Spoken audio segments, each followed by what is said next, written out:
করেন কোনো আমার রেখে বিয়ে করতেছে আমার সাথে তো টাকা হয় রে যে আরেক জায়গায় বিয়ে করবে কেমন জানুম গো আরেকখানে বিয়ে বইছে হাই হাই স্বামীর কাছে আমরা মানগেন গরমাই। ফেসবুকের মাধ্যমে প্রেমের সম্পর্ক, সেই ফেসবুকে পরিচয় থেকে ইতালি প্রবাসী আলামিন দর্শক মন্ডলী স্ক্রিনে ছবি দেখতে পাচ্ছেন।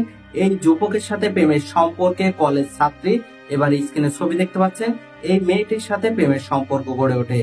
সেই মেয়েটিকে ইতালি থেকে প্রেমের প্রস্তাব, এমনকি পরবর্তীতে পারিবারিকভাবে দেখাশোনার মাধ্যমে সেই মোবাইলের মাধ্যমে বিবাহ হয়। কিন্তু সেই স্বামী আলামিন যে নাকি ইতালি থেকে বাড়ি এসে অন্য একটি মেয়েকে বিবাহের জন্য প্রস্তুতি চালালে সেখানে সেই বিবাহ দিনে হাজির হয় পূর্বের সেই স্ত্রী। এমনকি সেখানে ঘটে সেই আলামিন যে নাকি পূর্বের স্ত্রীকে মারধর করে পালিয়ে যায়। মোবাইলে বিবাহের মাধ্যমে সেই করুণ পরিণতিতে সেই বোনটির যে বক্তব্য ছিল, ভিডিও ক্লিপটি মনোযোগ সহকারে দেখতে থাকুন। অবশ্যই সেই বোনটির কথা শুনলে বুঝতে পারবেন কি ঘটেছিল তার সাথে। চলুন সরাসরি মূল ভিডিওতে চলে যাই।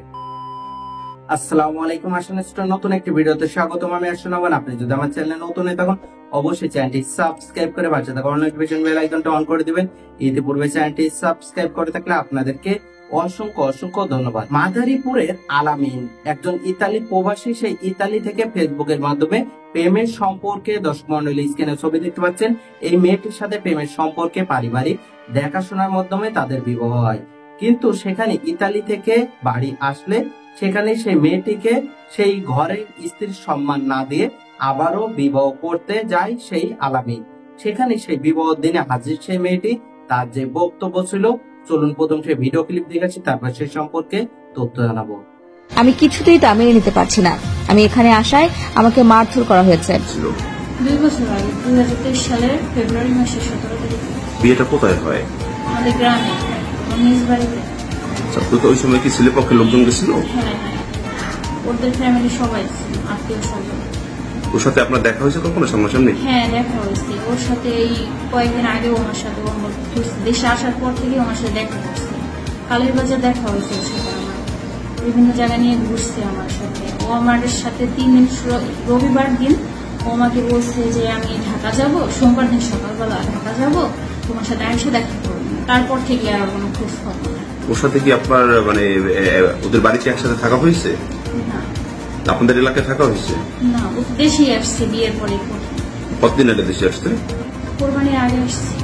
এরপরে একসাথে কখনো থাকেন নাই? না, প্রমাণ আছে, জিজ্ঞেস করেন কোনো আমার রেখে বিয়ে করতেছে আমার সাথে তো টাকা হয় রে যে আরেক জায়গায় বিয়ে করবে। আমাদের 2 বছর আগে বিয়ে হয়েছে। পরে আমি এখানে ছিলাম, পরে আমি আমাদের বাসায় বেড়াইতে গেছি। পরে তারা বলতেছে তুমি এখানেই থাকো, তোমার এই বাড়িতে আসা লাগবে না এখন। পরে আমি আমাদের বাড়িতেই ছিলাম। পরে আলামিন বলতেছে যে আমাদের বাড়িতে এখন আইসো না, তুমি মাদারীপুর কোনো একটা বাসা নিয়ে থাকো। পরে আমি ওইখানেই ছিলাম। ওইখানে থাকার পর ও আসছে কিছুদিন আগে দেশে, আইসা আমার সাথে দেখা করছে, আমার সাথে ঘুরছে, ফোন ধরে না, ফোনে কথা বলে না।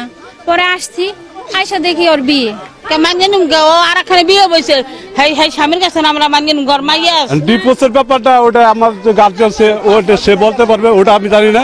এই মেয়ে বিয়ে বয়ে গেছে আরো 1 বছর আগে। আমার বাড়িতে আসলে মাত্র 7 দিন পরে তার তো স্বামীর সংসার নাই, স্বামী নেই। 7 দিন পরে আটকে গেছে।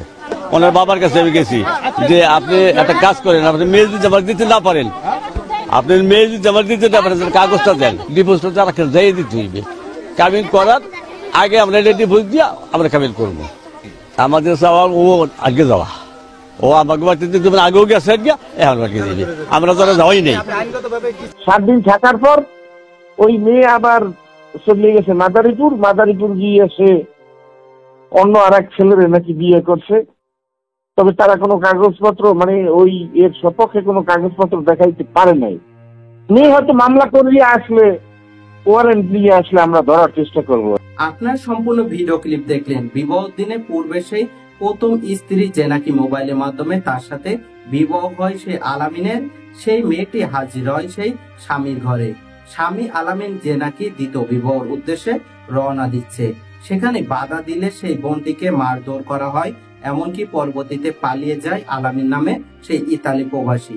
সেই বিবাহ বিষয় নিয়ে স্থানীয় মানুষের যে মন্তব্য ছিল, মোবাইলের মাধ্যমে বিবাহ, এমনকি সেই ভিডিও কলের বিবাহ, এমনকি সেখানে বাড়িতে এসে আলামিন যে নাকি সেই মেয়েটিকে কোনোভাবে স্ত্রীর স্বীকৃতি না দেওয়ার বিষয় নিয়ে আবারও বিবাহর উদ্দেশ্যে রওনা দিলে সেখানে বাদে বিপত্তি।